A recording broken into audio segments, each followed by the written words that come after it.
उपमुख्यमंत्री अजित पवार यांनी आज बीडचा दौरा केला। मात्र अजित पवारांच्या दौऱ्यावेळी जिल्ह्यातील पक्षाचे वरिष्ठ नेते आणि माजी मंत्री धनंजय मुंडे हे उपस्थित नव्हते।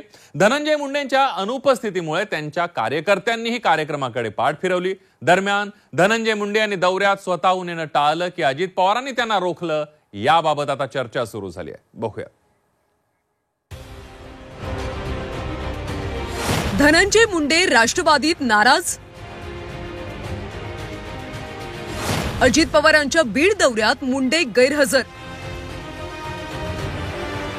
मंत्रीपद गेल्याचं मुंडेंना अजूनही शल्य। राज्याचे उपमुख्यमंत्री आणि बीडचे पालकमंत्री अजित पवार आज बीड दौऱ्यावर होते। पक्षातल्या विविध कामांसाठी पदाधिकाऱ्यांना मार्गदर्शन करण्यासाठी अजित पवारांनी मेळावा घेतला।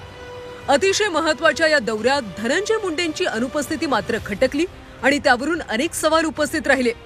दरम्यान आपले नेते नाहीत म्हटल्यावर धनंजय मुंडेंच्या कार्यकर्त्यांनी अजित पवार यांच्या बैठकीकडे पाठ फिरवली। धनंजय मुंडे यांनी मात्र यावर स्पष्टीकरण देत प्रकृती ठीक नसल्याचं कारण दिलं। उपमुख्यमंत्री आणि बीड जिल्ह्याचे पालकमंत्री अजित पवार यांच्या नियोजित दौऱ्यात मी पूर्ण वेळ उपस्थित राहणार होतो, मात्र माझी प्रकृती अद्याप ठणठणीत नसल्यानं काल मला उपचारासाठी मुंबईला जावं लागलं। त्यामुळे बीड मधल्या आजच्या कार्यक्रमांना मी उपस्थित राहू शकत नाही। या संदर्भात पक्षाच्या वरिष्ठ नेतृत्वाला मी पूर्वसूचना दिली, तसंच या गैरहजेरीबाबत कोणताही संभ्रम निर्माण होऊ नये अशीही त्यांनी विनंती केली आहे। एकीकडे मुंडेंनी आजारी असल्यामुळे कार्यक्रमाला उपस्थित राहता आलं नसल्याचं सांगितलं, मात्र आदल्या दिवशी धनंजय मुंडे आपल्या मुलीच्या फॅशन शोच्या कार्यक्रमात पाहायला मिळाले।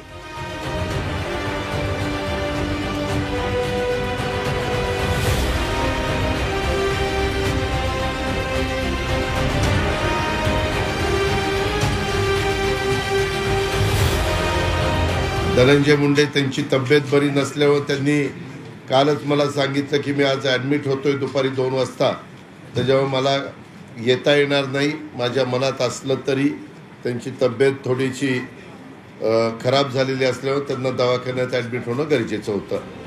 याबाबत मंत्री आणि त्यांच्या बहीण पंकजा मुंडेंना विचारलं असता काय चाललंय मला माहिती नाही, पण त्यांची तब्येत बऱ्याच दिवसांपासून बरं नाही असं पंकजा यांनी सांगितलं। मला नाही माहिती आता म्हणजे दुसऱ्यांची काय चाललंय थोडीच मला माहिती आहे। कोणाचं काय चाललंय मला काय माहिती, त्यांची तब्येत तर बरेच दिवस झाले बरी नाही। बीड मधलं संतोष देशमुख हत्या प्रकरण, त्यातील वाल्मिक कराडचा सहभाग, वाल्मिक आणि धनंजय मुंडेंचे संबंध यामध्ये धनंजय मुंडे चांगलेच अडकले। या प्रकरणावरून मुंडेंना थेट राजीनामाच द्यावा लागला। राजीनाम्यानंतर धनंजय मुंडे सध्या राजकारणात फारसे सक्रिय दिसत नाहीयेत। आज पक्षप्रमुख अजितदादांच्या कार्यक्रमाला जाणं देखील त्यांनी टाळलं। मात्र धनंजय मुंडेंनी स्वतःच जाणं टाळलं की अजितदादा सध्या मुंडेंना थोडंसं दूर ठेवतायत, याची सध्या बीडमध्ये चांगलीच चर्चा आहे। ज्ञानेश्वर पतंगेसह ब्युरो रिपोर्ट, झी 24 तास, बीड।